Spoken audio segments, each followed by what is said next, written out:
Hello world, welcome to Journey of Discovery with the Body Owl. Today I have the pleasure of speaking with Justin Lofton, entrepreneur, marketing and advertising wizard, and business acceleration expert. Hey Justin, how are you? I'm doing great. Thanks for having me. Awesome, thank you for being here. So this is a little bit different of a topic for Journey of Discovery. Normally we've been focusing on healing modalities and different aspects of healing. So today we're going to be talking a little bit about business, which is exciting, conscious business. Your resonance of opportunity, what do you mean when you say those words? Can you go into detail a little bit and explain to the audience what you mean? Yeah, for sure. I've been an entrepreneur since I was a kid, and I've done it all basically, blue collar, white collar, you name it. And I've helped a lot of folks through consulting and one-on-one coaching, and I'm about to launch a group coaching program to help more entrepreneurs. And there's a lot of folks, because of what's going on in the world these days, that are kind of considering leaving the corporate world and finally starting that new business that they've been thinking about for some time. And it was in a recent, actually in February, when I was in Costa Rica, I was part of an ayahuasca ceremony. And that statement came to me very, very strongly, the resonance of opportunity. And I think what that means for, I think for each of us, it means a little something different based on where we're at in our journey. But I think it's about really stepping back into a connection with our source self and really identifying and seeing the opportunities that are in front of us. Basically, we have so much strong energy here now within the earth realm that's really bringing us opportunities, abundance of opportunities to either resolve old energies that aren't serving us any longer, or to step into new energies that can serve us. And in many cases, that opportunity may be a business, right? Or an opportunity to serve others. And that's the way I see a business, right? To really drive more value in other people's lives. And in exchange for that, they'll give you, money or whatever we end up using here in the future as our exchange of value. But I think the resonance of opportunity is really about just really stepping back and saying that to yourself and saying, what is that resonance of opportunity right now, right here in this now moment for me? So I think it means something different for everyone, but for me, it really means really stepping back enough to be in conscious awareness to say, where are the opportunities in my life right now, whether it be in business or be in realigning myself with my family, or really working on self, right? And resolving some of these energies that no longer serve me, so that I can be a better version of myself in the next, now moment. Right. So, when things seem chaotic, the perspective of viewing it as an opportunity rather than a challenge, and being able to evaluate your own life and your own situation to find where the opportunity you can manifest the most. Is that kind of like what Yeah, you got it, right? Yeah. Yeah. And I think it's important that we see that this chaotic period is actually a gift. These are gifts. Sometimes these gifts are a little bit painful, but that pain is showing you what you need to deal with. And that is the resonance of opportunity. It's an opportunity to transmute what no longer serves you, so that you can, raise your frequency and raise your vibration and really step into the power and uniqueness that you have within you. Yeah. And, with my own business with the Body Owl, owls signify transformation, and sometimes people associate owls with death, but it's not necessarily death like the end, and more like death of an energy that's no longer serving and starting to move into the new energy, new opportunities. So yeah, I definitely have been feeling that same feeling this year when I launched this business. Yeah. So I think that a lot of people are feeling that. So you're definitely onto something, and having that perspective allows for positivity rather than like getting stuck in that negative feedback loop inside of your own mind that could hold people back. Yeah, absolutely. And I mean, a lot of us naturally will want to resist some of the stuff that's playing out in the external, but it's really about surrendering into it and finding that resonance within you that takes you to the next level, that helps you kind of resolve the things that have been holding you back so that you can step into a new opportunity that, you know, sets you free, you know, really resonates in your heart and allows you to build your energy and your power and really identify your own uniqueness so that you can have more fun in life and enjoy your life. Yeah, absolutely. And being in the age of Aquarius, right? What, for the viewers that don't know what that means, could you go into a little bit of detail to explain what the age of Aquarius is and what it means? And then also what business looks like in this age of Aquarius?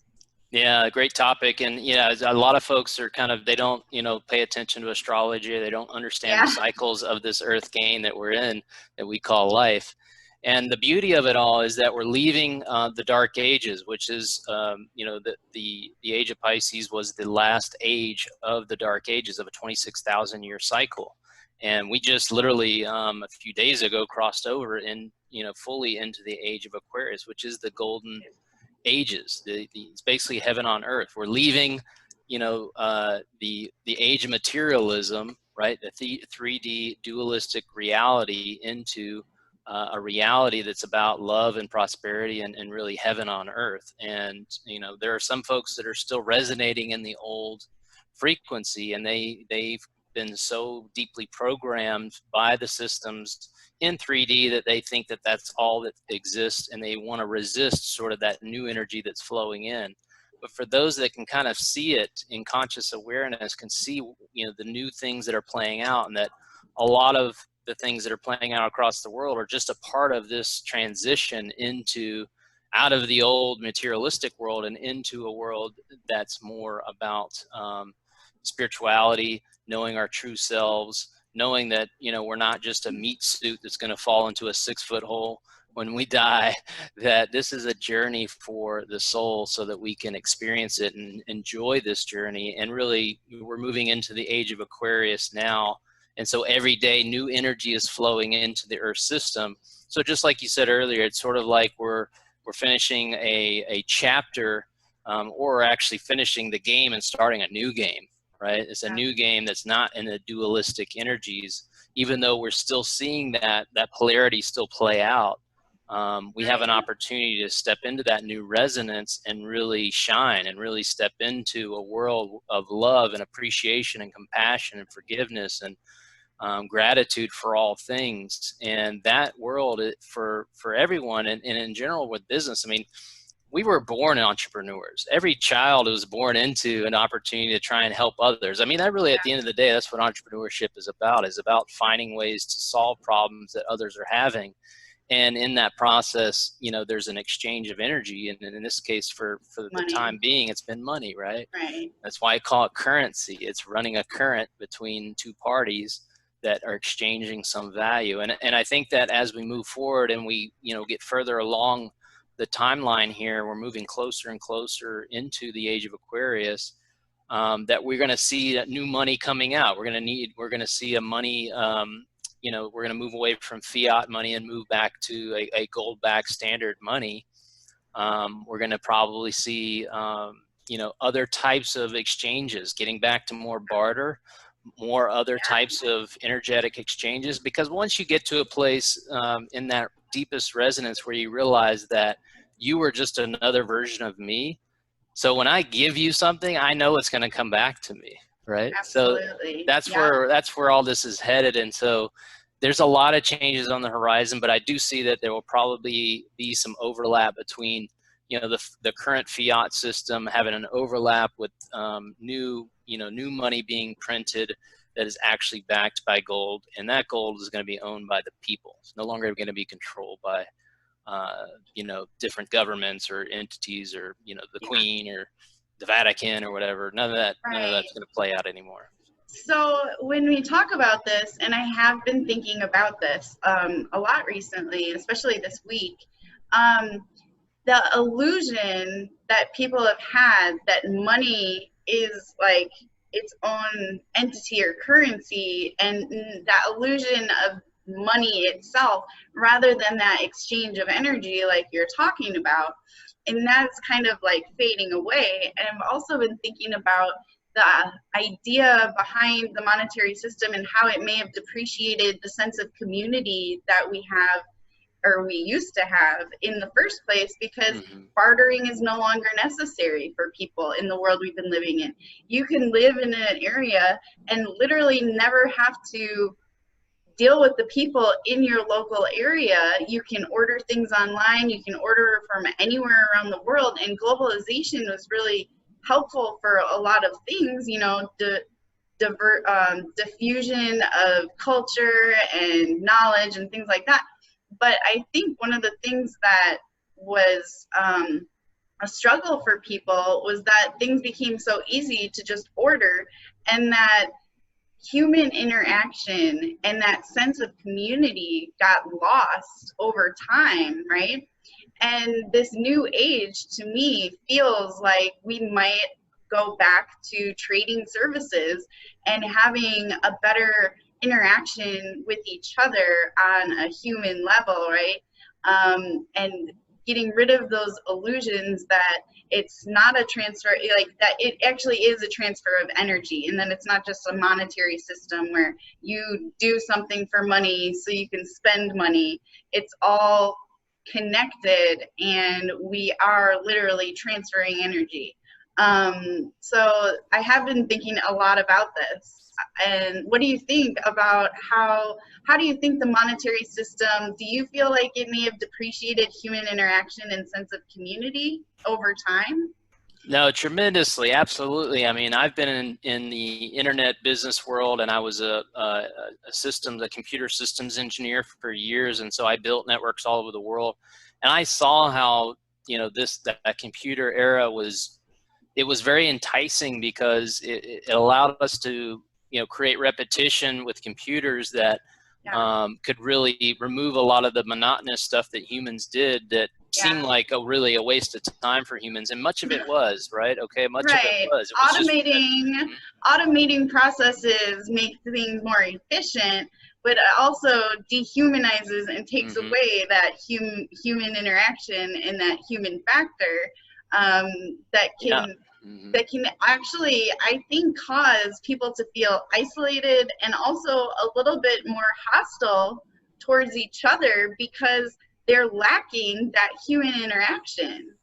Yeah, right? no question. And anytime you bring new technology into a resonance of separation, which is what duality was about, like you're separate from me and there's scarcity, there's not enough money to go around, so I need to find ways to extract it from you because I want more of it, right? But when we start to use the same technology, because I'm seeing it already in a lot of my businesses and in my clients' businesses, where now that we're using technology to speed up the relationship between the humans, right?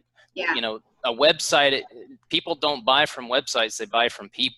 Right. And so it's really about building the relationship, and we're using technology to connect us in a way that we've never had before. So to your point, I see it coming back big time, huge. And what's going to happen is that once the old system, so a lot of it, we're still holding on to the old resonance of separation, where we think that there's a lack of money to go around, when in actuality, it's just been hoarded by the 1%ers.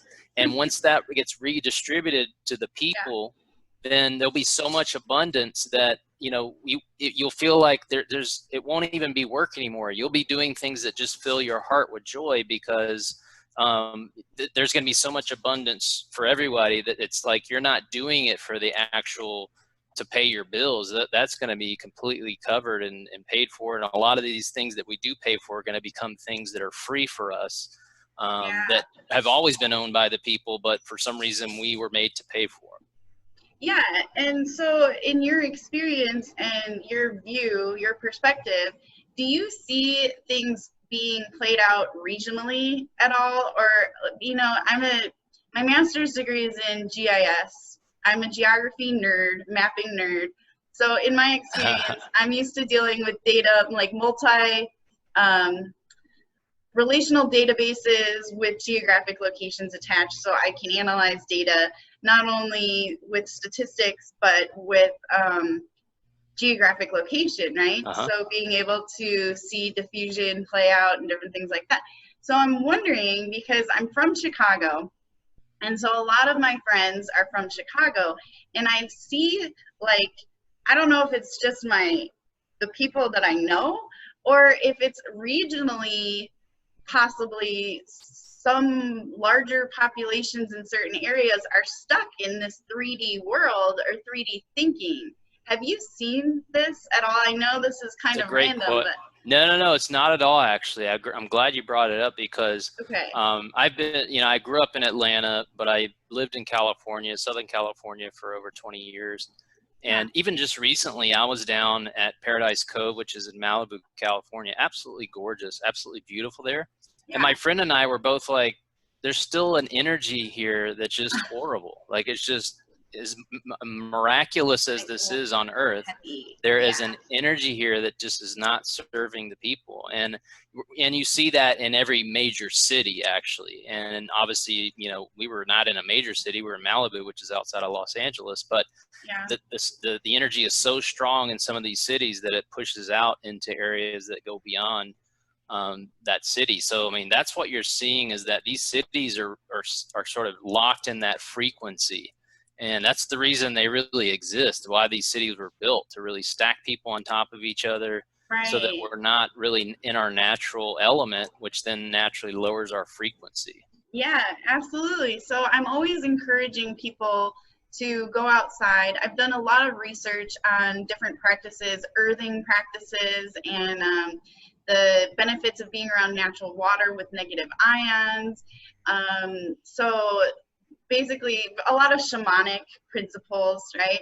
Mm-hmm. Where we are nature, and being confined in houses and offices around all this technology, the frequencies that they give off, not like way deep into this 5G conspiracy, but to the point of electromagnetic hypersensitivity and the actual data that does exist about how these things affect our frequency, right? So there was an article that's kind of funny. It was like, were the hippies right? Is it all about vibration, right? And I really take it seriously, even though I joke about it. When you go outside into nature, you are rebalancing your body's natural frequency. Mm-hmm. And staying inside and on electronics and around electronics on a constant basis without letting yourself go into nature, or if you're not able to go into nature, look at nature pictures. It's all in your mind, right? So you can like reprogram and rewire using pictures or bringing nature in from outside. And so I really try to push these things to help people. And I think that what we're seeing is a lot of the people in cities aren't getting that time away from that grid, right? No question. Yeah. Yeah, it's a big deal. I mean, that's a part of that trap, right? I mean, because most of the people in terms of total population are stacked in cities. And, it's the same idea, like, oh God, there's too many people. We're going to have to, Bill Gates style, we have to get rid of people and start killing people. It's like, have you ever driven across America? There's nothing. There's nothing. There's nothing. No one there. Yeah, so this idea is just, it's all in the mind. They just keep trying to teach you that, there's too many of you. It's your fault, right? Yeah. Definitely. Absolutely. We have to find that balance. And for those that are feeling lots of resistance and pressure and fear and anxiety right now, like once you step into Mother Nature, you take your shoes off, put your feet on the ground, get your face in the sun, start doing things that raise your frequency and get you rebalanced with Mother Nature. Like, you're going to see the massive abundance, and you're just going to feel absolutely amazing. Absolutely. But if you get stuck in those frequencies and you get caught up in it and you start believing the nonsense on these TVs and all the stuff they're spewing out there, it's all fabricated to keep you in that frequency, because the parasites are losing control. They've already lost this game. That game is over. It's over. But they, but the longer they can hold you into that frequency, the longer they can feed off of you, basically, in that fear and anxiety. And that's what they're doing. It is, and it's again a transfer of energy, right? So, Exactly. and these are like energy vampires that are like preying on people's fear, anxiety, and that just unknowing about what's going on in the world. And so it's very obvious and apparent when you turn on the news or look at social media, any kind of news outlet, when that is the intention, because they keep feeding it back into the system to try to continue that cycle of feeding off of that energy. So It's all they have left.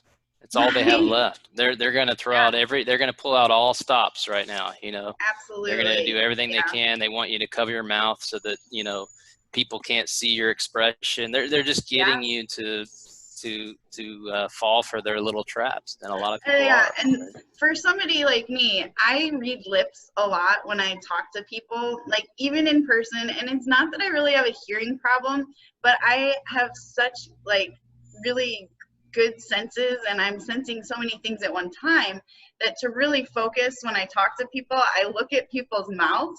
So when I've gone into public recently, I'm like, oh my gosh, I even said to somebody recently, I'm like, I can barely understand you right now, because I normally read people's lips while they talk to me, and I don't really have a hearing problem, but I have noticed that lack of communication, and even for somebody that can hear fine, I feel like it's causing also like this resistance with communication between people, which is really sad, because there are a lot of people that actually are hard of hearing and read lips, you know? Absolutely. So yeah. I noticed that when I was out the other day, and I was like, man, I cannot wait for people to be able to remove these things from their faces so we can once again talk freely to each other without having that barrier. Because even though it's just a face mask or like face covering, it does have a psychological effect, right? Huge. Absolutely huge. Yeah, it's like muzzling a dog. I mean, it's just shutting your mouth and basically getting you to consent to them putting a muzzle on you. Right. It's I'm wondering how ridiculous. many throat chakras are out of alignment right now that I could go around and help balance, because everybody's got their face covered. And that does affect your communication, and it does block your throat chakra. And I don't know if you pay attention to chakras and stuff. Sure.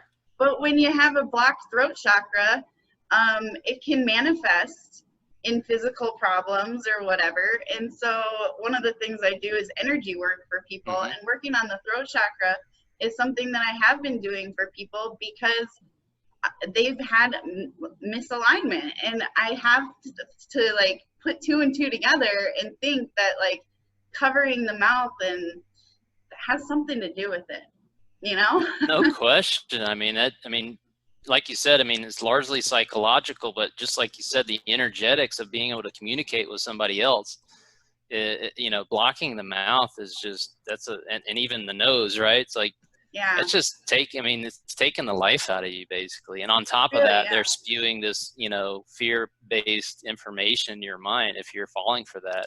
Because, the rhetoric. When all this stuff started and everybody started wearing the masks, I'm like, I don't even know where you even get a mask.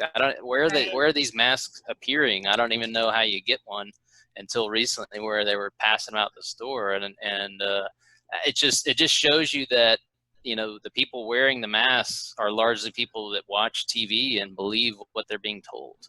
Right, and in Arizona, it's a mandate now. There's a mask mandate, so if you're out in public, you have to have one on. And I wasn't wearing one, and I went and got food, and I totally forgot.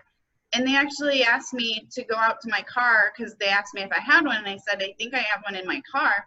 So they actually made me go outside and get it and put it on.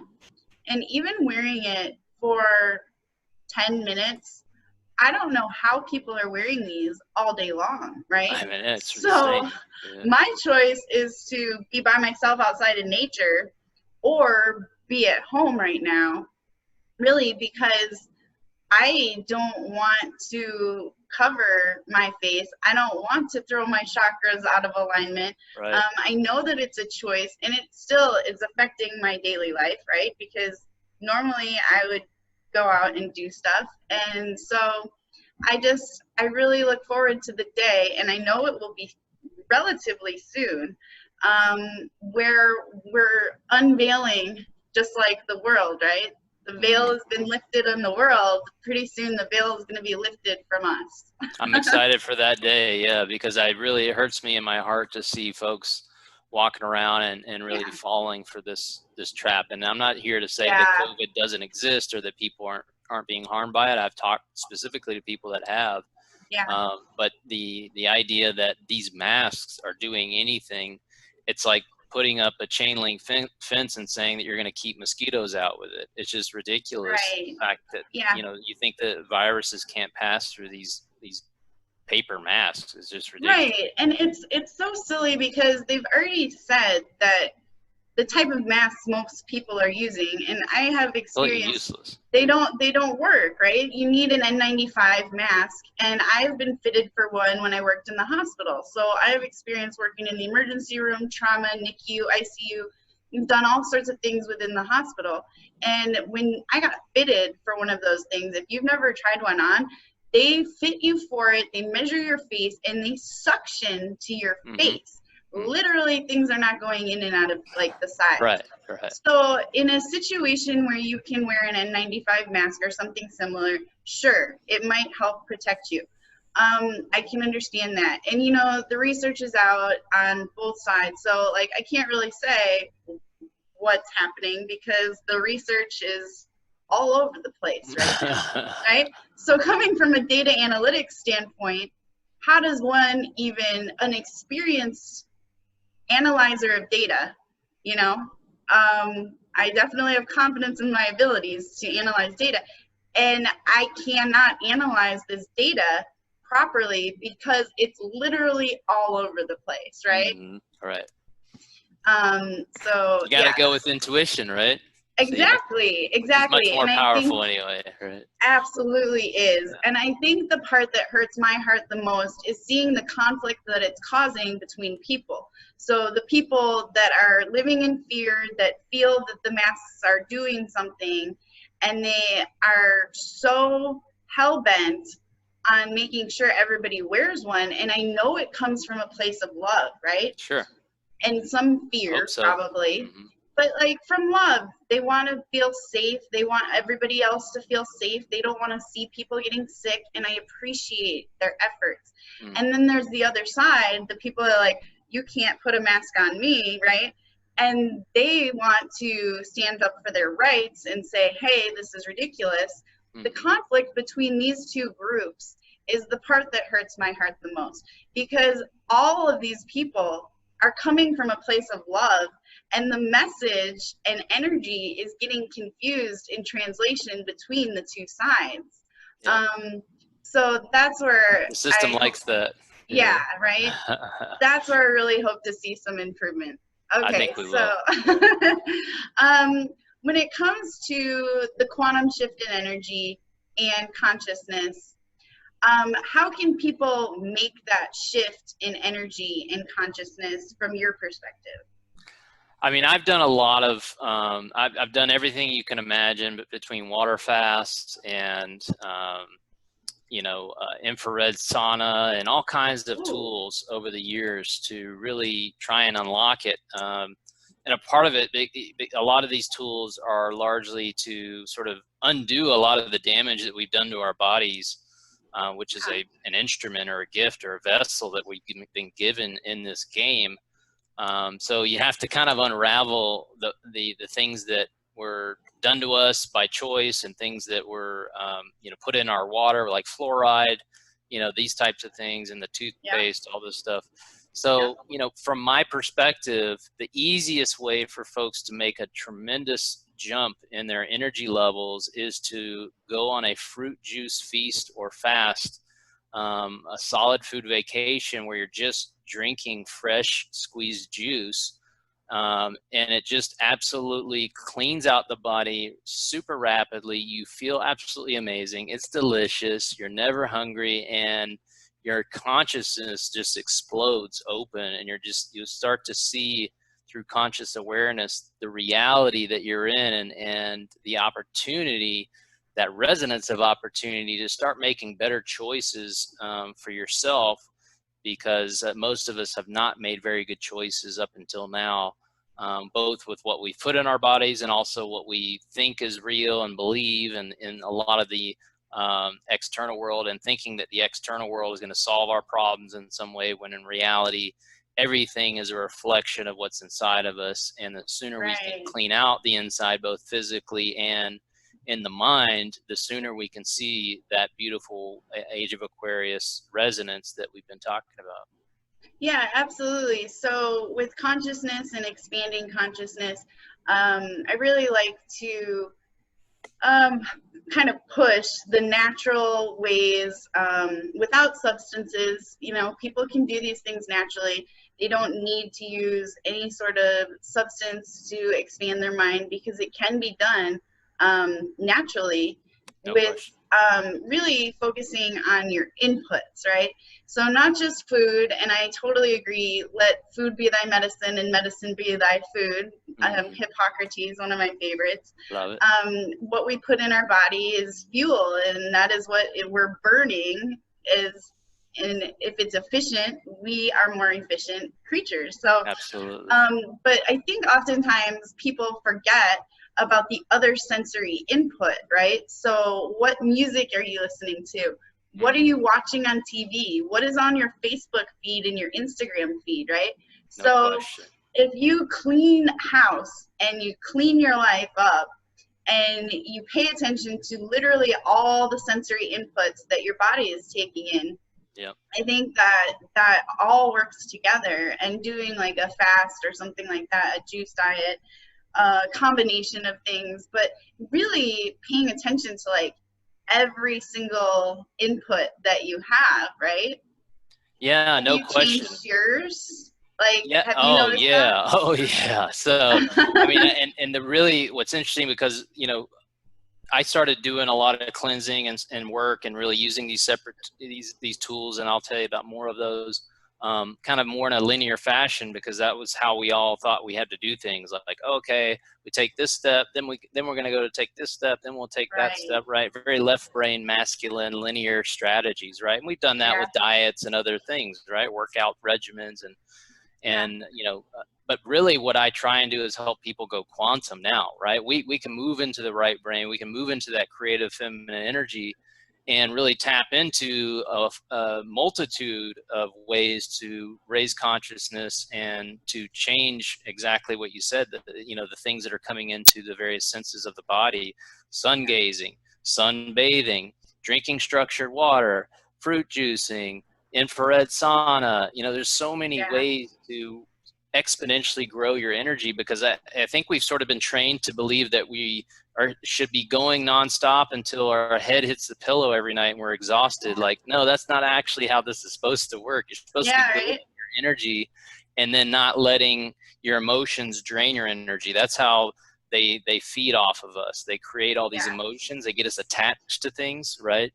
Yes, detachment is part of it too. Right? We get attached to food, we get attached to people, we get attached to scenarios and environments, we get attached to alcohol and drugs and other things that then drain our energy all the time. So when you can realize that, and like you said, start to make adjustments. It doesn't have to happen all overnight, but you can make quite a few adjustments to start taking small steps every day. Make sure you get out in Mother Nature. Make sure you take off your shoes and walk on the ground. Hug a tree, right? Right, exactly. I mean, it's unbelievable what these little things can do. And like you said, these aren't, you don't have to run out and spend money, and, it's not a huge deal in terms of like what it takes to unlock your true self. And step into forest bathing was another one, right? You were like sunbathing, moon bathing, forest bathing, literally any bathing in nature is helpful, right? It's unbelievable. Yeah, it's It's beautiful. very easy. And then once you start doing it and your consciousness starts to raise and elevate, your frequency is faster and you're vibrating faster. You you start to intuitively know and feel things much easier, and you become more sensitive, right, to the surrounding energy, and you can feel it, and you're like, oh wait, that doesn't feel as good as, you know, this. And then your body and you retrain yourself to really like and enjoy doing the things that are good for you because they make you feel good, right? Right. Yeah, our intuition gets much stronger. And, you know, one of the things I like to say and help people with is, it's a simple statement, but if you can ask yourself this question at each now moment, then you can kind of continue to build on that. It's what feels good next. Right. What feels good next? I like to focus on be here now, right? Like everybody always tells me, oh, that's a Ram Dass thing, right? I've never read Ram Dass's book, and it just is something that came to me during mindfulness training and a lot of meditation. Being here now in the present moment and realizing that Everything. now is the only moment that you have. The future is non-existent, the past is non-existent, and really living for the moment is so important, because then you're actually living life, right? I think that that's something that comes with elevated consciousness. Yeah, Is the being present here now. is the present, right? Right. Yeah. The present is the present. It's the gift. The now moment Yeah. is the gift. So with all of this having out into the open talked about now, how do you consciously, once your conscious is elevated, how does one approach marketing and advertising and business consciously with that elevated consciousness? How do you incorporate that into marketing, advertising, business?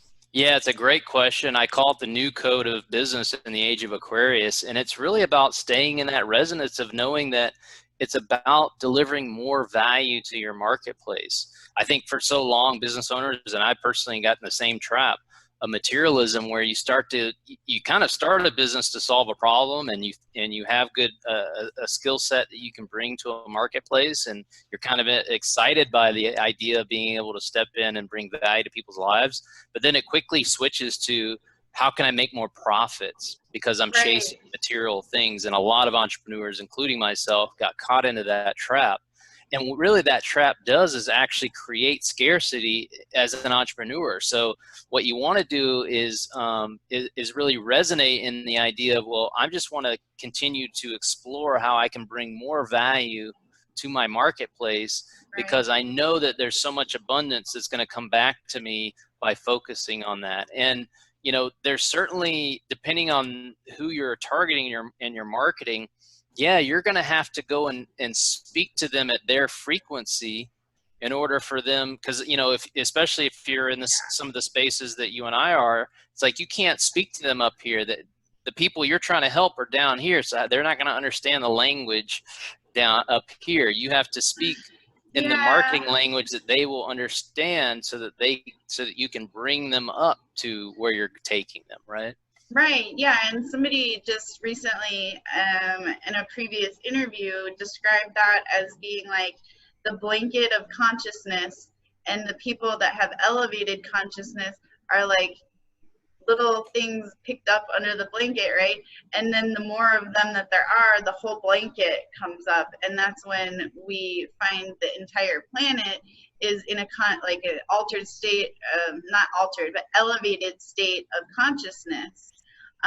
So in your experience, like, how do you determine what level different people are at, and what happens when your audience is at varying degrees, right? So this is personally one of my situations right now with my target audience.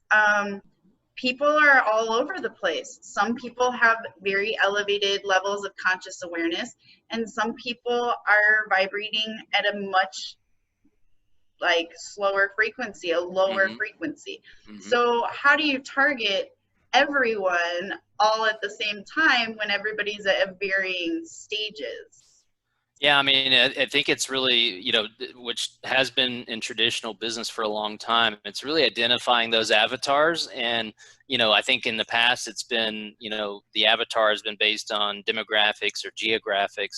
But I think you're absolutely right, especially now, because you are having folks, you know, really unlocking their frequency and vibration. And you have other folks that are still sort of down in 3D and still dealing with some of that and don't know how to resonate higher. So you basically have to create messaging for each of those avatars so that they can resonate with what you're saying and, you know, and see the value that you can bring to their lives. Right. There's no longer at all one size fits all, because everybody is at varying degrees of conscious awareness.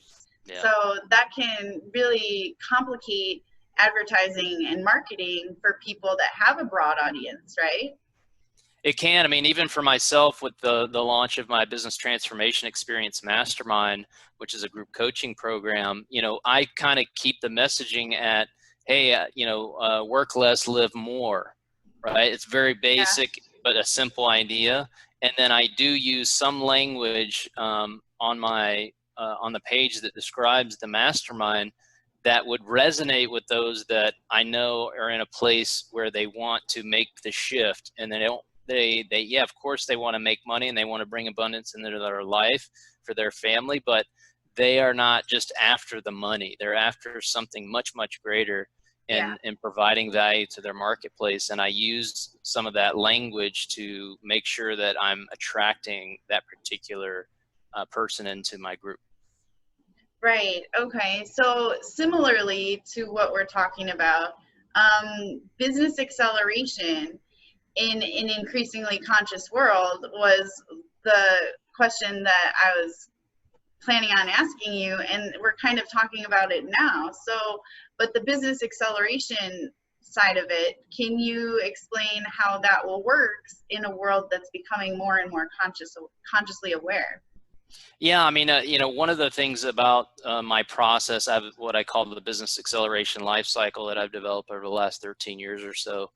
And it's a 7-step process to exponentially grow your business over and over again that you just kind of keep cycling through the 7 steps. It's very simple to follow, and it's very effective. It has a compounding effect at each step. And a part of that system, I have what I call the one big objective. And a lot of companies, they have a mission statement or a vision statement, which are kind of long, convoluted explanations of why they exist in the world, right? Yeah. So I like to try and take, and a lot of times they end up like on a web page somewhere that no one ever sees, or it's, you know, it was written on a piece of paper and it's in a drawer at a desk somewhere that, you know, it never is, it's not really at the core of, you know, the entrepreneur himself or the people that work for them. They don't even really know what that is, nor have they read it, or it's not ingrained in the work that they Have you worked anywhere or been at a company that they make you memorize the mission statement? I have. Okay, that's a good start though. At least they were trying, right? Right, and memorize the leadership, right, across the like in case somebody comes up and asks, "Who's the CFO of the company?" I'd be like, right. You know all the facts, right? It sounds like you're going back to school. You're gonna be tested later, right? Well, and that was like kind of the point of the idea of me bringing it up, was that they're pushing that intellect, right? They're pushing, that company was pushing that intellect side, that programming from the education system where you rely on your intellect and you need to memorize facts so you can repeat them like a little parrot. Like a little machine, right? But yeah, I have what I call the one big objective, which is I help clients really identify the 1 to 2 sentences that have just a monstrous impact that can be memorized, right? Anybody can remember that.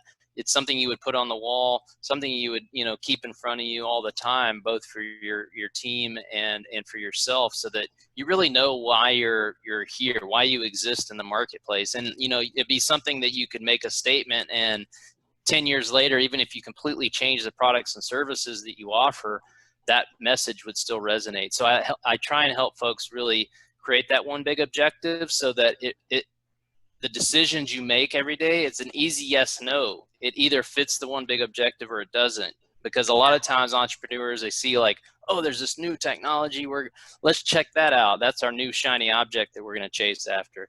But if it doesn't fit into your one big objective, it's easy to say, no, that's not right for us right now. It doesn't fit our one big objective.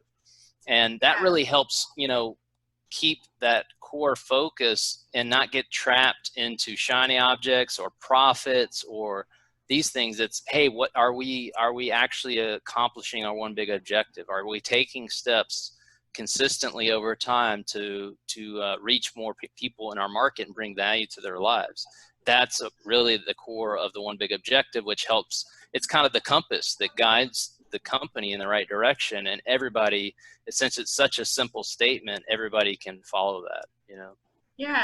So what about businesses that are having a challenge with getting people to realize they need the services, right? So for the people that are already vibrating high, mm-hmm. especially for the arena of businesses that we reside in, the people that are already consciously aware might not necessarily need a lot of the services that people are offering at the moment because they've already elevated their consciousness. So how do you break through that ceiling to the masses of people that really, really do need your services, but aren't really willing to buy your services, right? Sure. So a couple of ways to look at that. I mean, I think for those that, like you mentioned, that have unlocked consciousness and are continuing to raise it, is that folks like you and I are constantly looking to surround ourselves with other high frequency beings, right? So it's not that they're not willing to buy your stuff because they're already unlocked. The reality is, like, the quote unquote unlocking is only one step in the journey, right? True. Oh, right? Absolutely. It's just one step on the ladder, but at least it's a place of conscious awareness rather than unconscious program thinking. And so I think a lot of us are looking to align ourselves with other high frequency beings, and we're happy to pay for services and solutions that we think will help us continue on our journey. So that's kind of what I would say for the high vibe folks that are out there that you want to help and bring more value to. And for those folks that are still in lower vibrations, we know that they're getting a lot of resistance and a lot of sort of poking and prodding with different energies and things happening in their life that are trying to force them to make better decisions for their well-being. And I think, like I said before, we just have to communicate with them more with language that they can understand right now with the frequency that they're at, knowing that there's something greater, something better out there. And unfortunately in marketing and human psychology, we've got to remind them of the pain and frustration that they're facing, so that they will feel that pain and frustration that we use in our marketing language, because it's in them, so that motivates them to take a step forward so that we can deliver value for them. I was talking to someone the other day that is in the space and does a lot of energy work herself. And, she was saying, like, hey, I know that, marketing sometimes can be like manipulative and you can manipulate people. And I said, you know what? Actually, your services manipulate people to unwind some of the trauma and emotion that they're still holding on to. Manipulation is not a bad thing. You're manipulating them in a positive way so that they can unlock potential. So if you look at the marketing the same way, I'm manipulating them because I want them to feel the thing that they don't like, so it motivates them to take an action because I have a lot of great value to deliver to them in their life. And so I have to find ways to motivate them from what they're normally going to continue to just keep doing because it's programmed into them. I have to manipulate their mind so that I can help provide great products and services to their life. Right, and it's all about intention then. Exactly. At that point. So if your intention is pure and to help people and to provide something, a service or whatever that helps improve the person's quality of life for the rest of their life that they are on earth. I mean, a little bit of emotional unsettling feeling when they see an ad is not the end of the world. It's the beginning of a new lifestyle, right? Yeah, it's beautiful. Yeah. It is And a beautiful thing. I was able to shift her belief about the word manipulation completely, Yeah. right? And that's what's important. Well, manipulation has a lot of negative things associated with it over, you know, plenty of time with people using it in the context that they've used it in. And there is a lot of negative manipulation out Sure. in the world, Absolutely. especially in the 3D world that we were living in, right? Absolutely, yeah. It's loaded with manipulation that was not with good intentions. Yeah. No, the intentions were very greedy and capitalistic. And I do see that attempt in the new space, and those things will be very interesting to see how they play out, because I see this friction within the space, with different things that are going on in business, and that is a whole nother discussion for another day. So for this discussion, was there anything that we haven't talked about that you would like to bring up or talk about before the end of our chat for today? Well, I think we covered a lot. I mean, there's a lot of rabbit holes out there, right? So, I mean, I think the key is to really know that there are a lot of folks like you and I out there that are excited to help folks sort of step into their uniqueness and their power, and you know, come together with us to sort of fully embrace the opportunity that's ahead of us, to step into new earth and to really create it right now. You know, we don't need to be in this place of resistance and fear and anxiety anymore. We're making that choice. It's your choice. If you decide to stay there, it's okay. But for those that want to unlock their true self, I think it's important that they know that there are a lot of us out there that are happy to help you do that, and really focusing on getting re-engaged with Mother Nature and connecting and finding balance and raising your energy and building your energy every day is critically important right now. And like I said, you know, if you can get on some fruit juice and start enjoying that, you're going to start to see the world in a different way. Absolutely, I agree. You know, I ate some dairy for the first time like last week, many days in a row. First, I gained 3 pounds, right? And then I was just like not sleeping as well, and everything started to go a little bit, you know, off center. And I was like, man, it wasn't worth that ice cream. Like, you really do have a lot of power over how your body feels. And I don't know if I'm just very sensitive to dairy, but I do think that elimination diets are a good way to test and see how each individual person reacts, right? Because like, not everybody's body is the same. For me, vibrating very high at the frequency that I like to be at, I don't eat really any dairy at all. So it was an interesting test. I even posted on my personal page, I'm about to eat some dairy, wish me luck, right? Because what we put in our bodies is so vitally important for how we think. No question, yeah. That dairy creates a lot of mucus in the body, so I'm sure you were feeling it. Yeah. I tell you, and I'm so glad that it's been multiple days since I've had any dairy, and I'm feeling much better. And so for any of the listeners and viewers, if you have any questions about elimination diets, definitely send messages, because I mean, it's a great way to start. You're totally right, Justin. I really appreciate all your insight. The stuff with business, I am not a business person. This is something very new to me, being an entrepreneur and business owner.